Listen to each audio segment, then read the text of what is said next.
वराह पुराण में भी उज्जैन नगरी को शरीर का नाभि स्थल और बाबा महाकालेश्वर को इसका देवता कहा बताया गया है।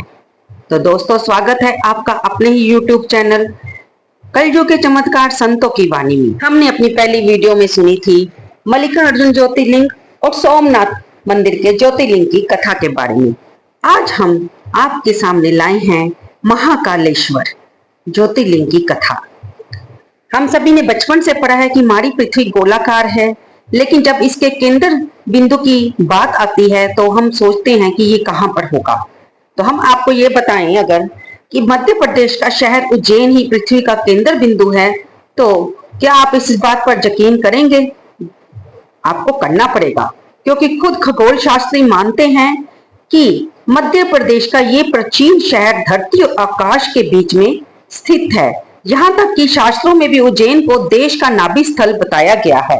वराह पुराण में भी उज्जैन नगरी को शरीर का नाभि स्थल और बाबा महाकालेश्वर को इसका देवता कहा गया है। भोलेनाथ की नगरी उज्जैन हमेशा से ही काल गणना के लिए बहुत उपयोगी और महत्वपूर्ण मानी जाती रही है। देश के नक्शे में यह शहर 23.9 डिग्री उत्तर अक्षांश और 74.75 अंश पूर्व रेखांश पर स्थित है।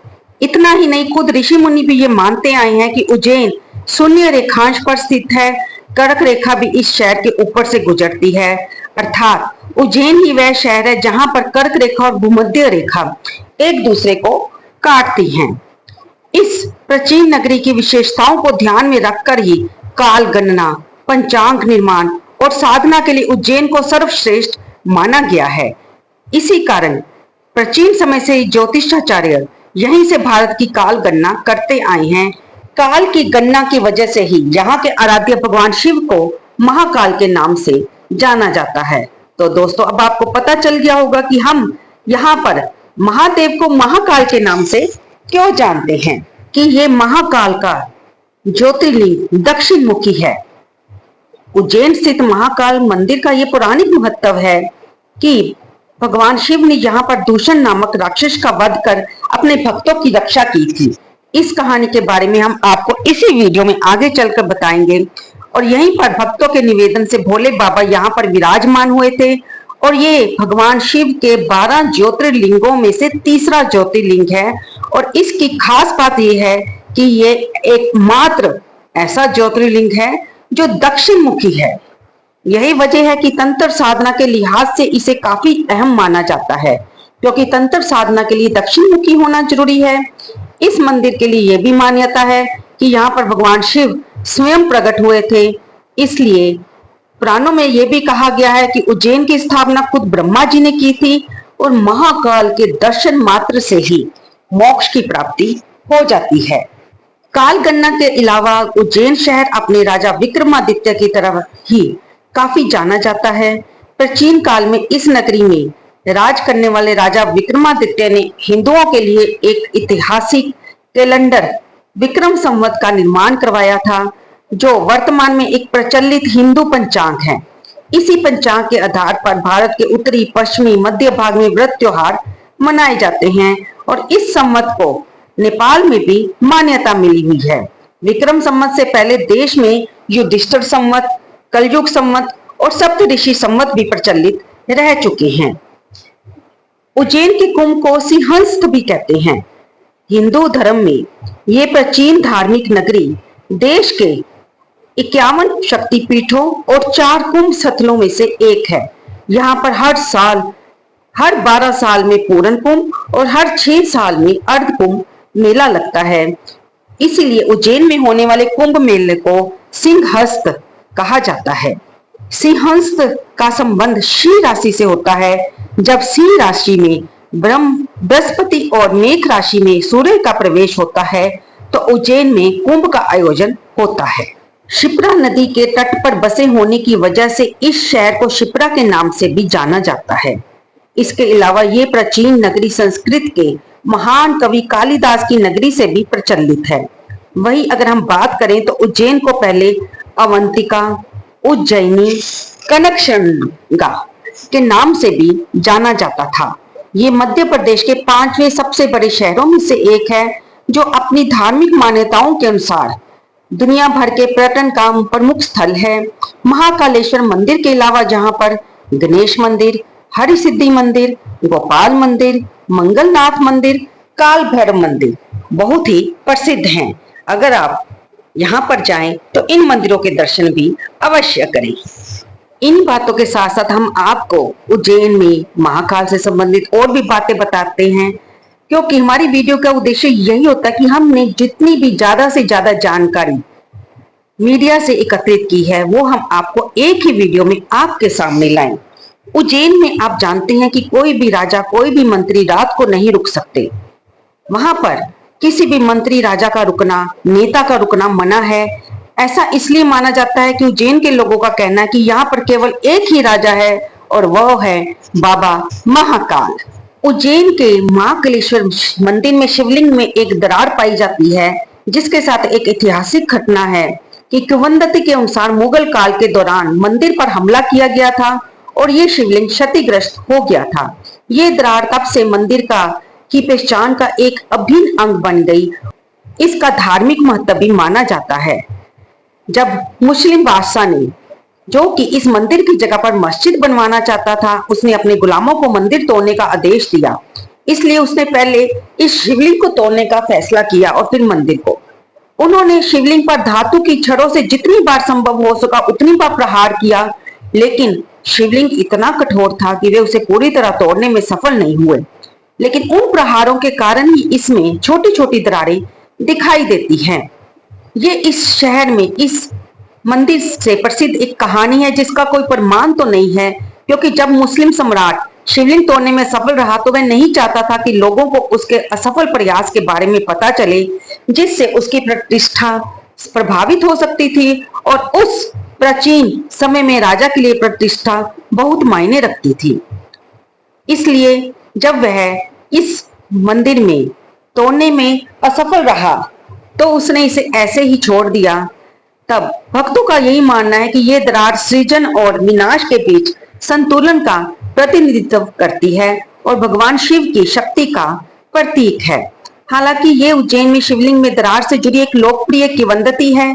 ऐसी कहानियां अक्सर ऐतिहासिक या वैज्ञानिक तथ्यों के बजाय धार्मिक मान्यताओं और पौराणिक कथाओं पर आधारित होती हैं।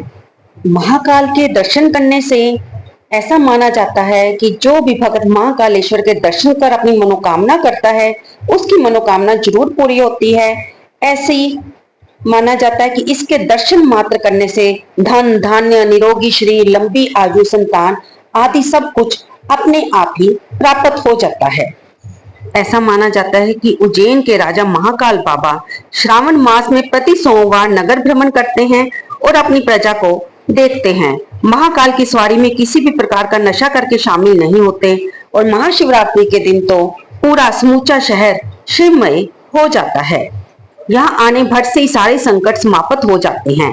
मान्यताओं के अनुसार जीवन मृत्यु का चक्र खत्म हो जाता है और यहाँ की भस्म आरती तो विश्व प्रसिद्ध है। ऐसा कहा जाता है कि यहाँ पर महिलाओं को भस्म आरती के विशेष नियमों का पालन करना पड़ता है अगर वे वहां पर उस समय उपस्थित हो, क्योंकि उस वक्त भगवान शिव निराकार रूप में होते हैं। इस रूप में दर्शन करने की अनुमति महिलाओं को नहीं दी जाती, इसलिए वहां पर मौजूद पंडित महिलाओं को इस आरती के समय घूंघट करने को कहते हैं। भगवान महाकाल की आरती सुबह 4 बजे भस्म आरती होती है। सूती कपड़े में भस्म को बांध लिया जाता है और महिलाओं को घूंघट करने को बोल दिया जाता है। फिर पुजारी एक धोती धारण करके आरती करते हैं। ये एक पवित्र राख होती है जिसे विभूति के नाम से भी जाना जाता है। मंदिर परिसर में ही लगातार जलने वाली धूनी से ये पवित्र राख इकट्ठी की जाती है, जिसे कि भस्म आरती में इस्तेमाल किया जाता है। इस भस्म आरती में जो भस्म बनती है उसमें गाय के गोबर के कंडे के साथ शमी, पीपल, पलाश, बेर के पेड़ की लकड़ियां, अमलतास और बरगद के पेड़ की जड़ को एक साथ जलाया जाता है। उस राख से भगवान शिव की हर सुबह भस्म आरती होती है। पहले तो ऐसा माना जाता था कि किंवदंतियों के अनुसार भस्म आरती के लिए इस्तेमाल की जाने वाली भस्म शमशान से लाई जाती थी। हालांकि मंदिर के मौजूदा पुजारी इस सिद्धांत को नहीं मानते और अब आप ये देखिए कि महाकालेश्वर ज्योतिर्लिंग की आरती सुबह 4 बजे होने वाली आरती से लेकर रात की शयन आरती तक यहाँ पर 6 आरतियां की जाती हैं। भस्म आरती के बाद जो कि सुबह 4 बजे की जाती है, फिर सुबह 7 बजे दत्योदक आरती, सुबह 10 बजे भोग आरती, शाम 5 बजे पूजन आरती, शाम 7 बजे संध्या आरती और रात को 10:30 बजे शयन आरती की जाती है। यानी कि टोटल कुल मिलाकर यहाँ पर 6 आरतियां की जाती है। ये इस मंदिर की विशेष बातें थी जो हमने आपके साथ शेयर की। अब हम आपको इस मंदिर के यानी कि ज्योतिर्लिंग के स्वयंभू प्रकट होने की कहानी कथा सुनाने जा रहे हैं, ताकि आपको इसकी महत्वता के अनुसार साथ साथ इस ज्योतिर्लिंग का भगवान का शिव का प्रकट होना, वे क्यों प्रकट हुए, किस प्रकार से उन्होंने अपने भक्तों की रक्षा की, किस असुर से रक्षा की, ये सारी बातें इस कहानी में पता चलेंगी। इसलिए हमारी वीडियो के साथ बने रहें और इसे अंत तक सुनें। इस महाकालेश्वर ज्योतिर्लिंग की स्थापना का रहस्य उज्जैन नगरी, जिसे प्राचीन काल में अवंतीपुर के नाम से जाना जाता था, इस नगरी में वेद प्रिय नामक एक ब्राह्मण रहते थे। वे अपने घर में प्रतिदिन 24 घंटे उनके द्वारा स्थापित शिवलिंग की पूजा अर्चना करते थे। वे शिव जी के अनन्य भगत थे। उनके 4 पुत्र थे, जिनमें सबसे बड़ा था देवप्रिय और उसके बाद प्रिय मेधा, सुव्रत और सुव्रत। ये चारों पुत्र भी अपने पिता के समान ही भगवान शिव के अनन्य भगत थे। अपने दिन का अधिकतर समय वे महादेव की पूजा अर्चना और उनके गुणगान करने में ही व्यतीत करते। उनके घर में निर्विघ्न रूप से हमेशा यज्ञ चलते रहते थे। भगवान शिव की आराधना के फलस्वरूप उन्होंने ऐसी सद्गति प्राप्त कर ली थी जो कि संतों को भी दुर्लभ होती है। उनके पुण्य के प्रभाव से और निरंतर चलने वाले यज्ञ के कारण अवंतीपुर भी हर प्रकार से फल फूल रहा था। दूसरी ओर पास में ही रतनमाल पर्वत पर दूषण नाम का एक राक्षस रहता था। उसने ब्रह्मा जी की घोर तपस्या की और उनसे युद्ध में सदा विजयी होने का वरदान प्राप्त किया। अब उसने अपनी शक्ति का दुरुपयोग करना शुरू कर दिया। उसने तीनों लोकों पर अपना प्रभुत्व स्थापित कर दिया, देवताओं को स्वर्ग से निकाल दिया। इस प्रकार वो त्रिभुवन का स्वामी बनकर क्रूरता पूर्वक राज करने लगा। किसी भी स्थान पर देवी देवताओं की पूजा हो या वैदिक यज्ञ हो, उसे बिल्कुल भी मान्य नहीं था, क्योंकि वह जानता था कि अनेक वैदिक यज्ञ में दी जाने वाली आहुतियां देवताओं के शक्ति का स्रोत होती हैं। इसलिए उसने निश्चय किया कि वह कोई भी यज्ञ नहीं होने देगा ताकि देवता निष्क्रिय पड़ जाएं। और फिर क्या था, दूषण ने चारों ओर ब्राह्मणों पर अत्याचार करना शुरू कर दिया। लेकिन जब उसने देखा कि उसके राज्य के निकट ही अवंतीपुर में अभी भी धर्म का साम्राज्य फैला हुआ है, वह इस बात को कैसे सहन कर सकता था। उसने उज्जैन पर आक्रमण किया और जितने भी ब्राह्मण थे उन सब के यज्ञ बंद करवा दिए। अब उस दुष्ट राक्षस का सामना करने का दुस्साहस किसी ब्राह्मण में नहीं था। इसलिए भय से सभी ब्राह्मणों ने वैदिक यज्ञ बंद कर दिए। लेकिन वेदप्रिय और उनके चारों पुत्र इस आपदाई से नहीं डरे, क्योंकि वे जानते थे कि काल उसका क्या करे जो भक्त हो महाकाल का। उनके अंदर ना तो भय जागा, ना ही महादेव के प्रति उनकी श्रद्धा कम हुई। ऐसे में वेद प्रिय ब्राह्मण ने अपने पुत्रों को संबोधित करते हुए कहा, हे मेरे प्रिय पुत्रों, हमारा नगर इस समय महासंकट की स्थिति में है।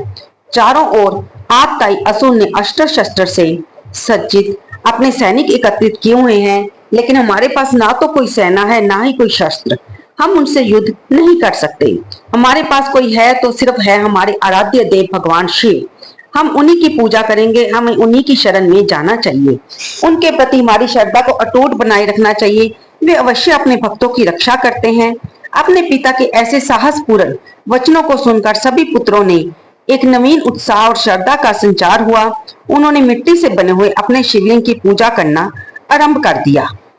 अब अवंतीपुर में सिर्फ एक यही घर बचा था जिसमें ब्राह्मण और उसके चारों पुत्र महादेव की पूजा कर रहे थे। वे आराधना में इतने लीन हो गए कि उन्हें पता ही नहीं चला कब दूषण अपने सैनिकों के साथ वहां पर उनके द्वार पर आ खड़ा हुआ और धमकाते हुए कहने लगा, अरे मूर्ख ब्राह्मण, ये पूजा अर्चना करना बंद कर दे। यदि तूने ऐसा नहीं किया तो मैं अपनी तलवार से तेरा मस्तक धड़ से अलग कर दूंगा। मेरी बात मान ले, अन्यथा अपने प्राणों से हाथ धो बैठेगा। लेकिन उस असुर की बातों से वेद पाठी ब्राह्मण बिल्कुल भी भयभीत नहीं हुए। उनके पुत्रों पर भी राक्षस का असर नहीं हुआ। वे सब तो भगवान शिव की आराधना में लीन थे। उन्हें इस प्रकार ध्यान मगन अवस्था में देखकर दूषण ने अपनी सेना के साथ उन पर आक्रमण किया। लेकिन उसी समय एकाएक धरती कांपने लगी, आसमान गरजने लगा। जो पार्थिव शिवलिंग वेद प्रिय ने स्थापित किया था उसमें भयंकर कड़कड़ाहट हुई, आवाज हुई और उससे विशालकाय महाकाल प्रकट हुए। बोल महाकाल देव भगवान की जय।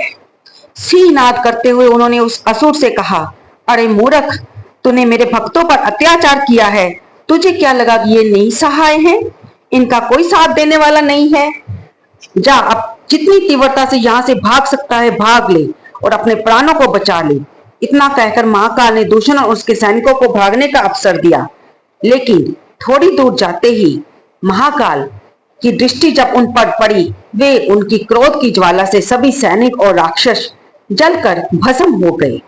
त्रिलोक पर शासन करने वाला दूषण असुर राख का ढेर बनकर पड़ा हुआ था और उसके सभी सैनिक भी भस्म हो चुके थे। देवतागणों ने जब ये देखा तो वे आकाश से पुष्प वर्षा करने लगे। चारों ओर मंगलमय ध्वनि और धुंधुबियां बज उठी। ब्राह्मण पुत्रों की भक्ति और निर्भरता से प्रसन्न होकर महाकाल ने उनसे कुछ वर मांगने को कहा। तब वेद प्रिय ब्राह्मण ने महादेव से विनती की, हे शंभु, आपके दर्शन मात्र से हमारी सभी मनोकामनाएं पूर्ण हो गई है। हमारी यही इच्छा है कि अब आप इस भौतिक जगत से हमें मुक्ति प्रदान कीजिए और ये जो शिवलिंग हमने आपकी आराधना के लिए स्थापित किया था और जिसमें से आप प्रकट हुए हैं, इसमें आप सदा के लिए विराजमान रहिए और सृष्टि के जीवों का कल्याण करिए। जो भी आपकी शरण में आए आप उनकी रक्षा करिए। महादेव ने ब्राह्मण की मनोकामना को पूर्ण करते हुए अपने तृतीय प्रकाश स्तंभ महाकालेश्वर ज्योतिर्लिंग के रूप में उसी स्थान पर उज्जैन में अपना निवास स्थान बना लिया।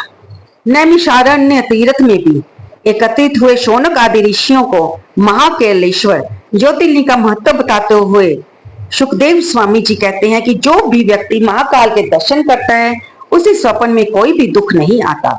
सभी इच्छाओं की पूर्ति के साथ साथ वह व्यक्ति मोक्ष प्राप्त करता है। महाकालेश्वर का ये ज्योतिर्लिंग मध्य प्रदेश राज्य के उज्जैन में स्थित है और 3 किलोमीटर के विस्तार में फैला हुआ है। रामायण के अनुसार भगवान श्री राम और माता सीता ने अपने स्वर्गीय पिता दशरथ महाराज का पिंडदान इसी स्थान पर किया था। भगवान श्री कृष्ण और बलराम जी अपने गुरु सांदीपनी ऋषि से शिक्षा इसी स्थान पर प्राप्त की थी। आज भी यहाँ पर उनका आश्रम स्थित है, जिसमें सर्वेश्वर महादेव के रूप में शिवलिंग की उपासना की जाती है। भगवान श्री कृष्ण की 8 रानियों में से एक मित्र वृंदा भी इसी स्थान की राजकुमारी थी और राजा इंद्रद्युम्न के जिनके लिए भगवान श्री जगन्नाथ जी प्रकट हुए थे, वे भी इसी क्षेत्र के राजा थे। तो राजा विक्रमादित्य की राजधानी भी उज्जैन में ही थी। श्री रूप गोस्वामी जी बताते हैं कि धरती पर ऐसे 7 तीर्थ हैं जो कि मोक्ष प्रदान करते हैं। ये 7 तीर्थ हैं अयोध्या, मथुरा, द्वारिका, कांची, मायाकाशी और अवंतिका। और इसके अलावा उज्जैन नगरी कई अन्य कारणों से भी बहुत महत्वपूर्ण है। जब पक्षी राज गरुड़ अमृत का कलश लेकर अपनी सौतेली माता कद्रू के पास जा रहे थे तो मार्ग में उन्होंने 4 स्थानों पर कलश रखा था। इन स्थानों पर कलश से कुछ अमृत बूंदें छलक गई थी। ये 4 स्थानों में अवंतिका यानी कि उज्जैन भी एक ऐसा स्थान है, इसलिए यहाँ पर महाकुंभ का आयोजन होता है।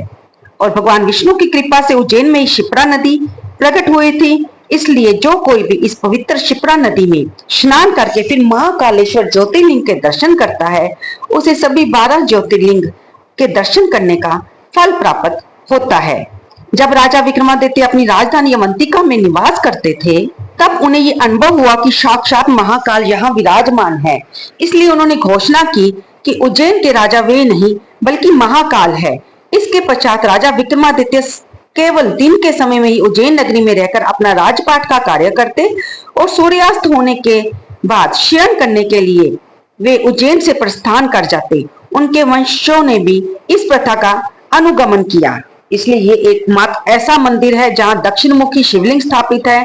भस्म आरती की विशेष परंपरा है। यहाँ पर प्रतिदिन भगवान शिव को विभिन्न रूपों में सुंदर श्रृंगार किया जाता है। इस भव्य मंदिर में महादेव के तांडव नृत्य को दर्शाते हुए 108 विशाल स्तंभ हैं। ये मंदिर इस ब्रह्मांड के केंद्र बिंदु पर स्थित है। और दोस्तों, ये मंदिर की जितनी भी हमने विशेषताएं बताई हैं, ये सब पुराणों के आधार पर, हमारे इतिहास के आधार पर ही बताई गई हैं। उम्मीद करती हूँ कि आपको ये वीडियो अवश्य पसंद आई होगी और साथ साथ ये जानकारी भी। इसके साथ साथ शायद आप में से कुछ भक्तों ने इस ज्योतिर्लिंग के दर्शन करने का मन तो बना ही लिया होगा। और मेरी महाकाल प्रभु से प्रार्थना है कि वे आपको अवश्य वहां पर आने की अनुमति दें और आप उनके दर्शन करके मोक्ष की प्राप्ति करने की अपनी मनोकामना को, और इसके अलावा अगर आपको कोई भी दुख हो, उससे भगवान आपको निर्वृत्ति प्रदान करें, मुक्ति प्रदान करें, आपको सुख दें, आपके घर में सुख समृद्धि बनी रहे, शांति का अनुभव हो और आप भगवान का नाम लेते हुए इस भव सागर को सुगमता से पार कर सके। ऐसी हमारी भगवान से प्रार्थना है। कमेंट बॉक्स में जय महाकाल लिखना बिल्कुल ना भूले। आज श्रावण मास का दूसरा सोमवार का व्रत है। आप सबको इस व्रत की बहुत बहुत बधाई हो और इस व्रत पर यह कथा सुनना तो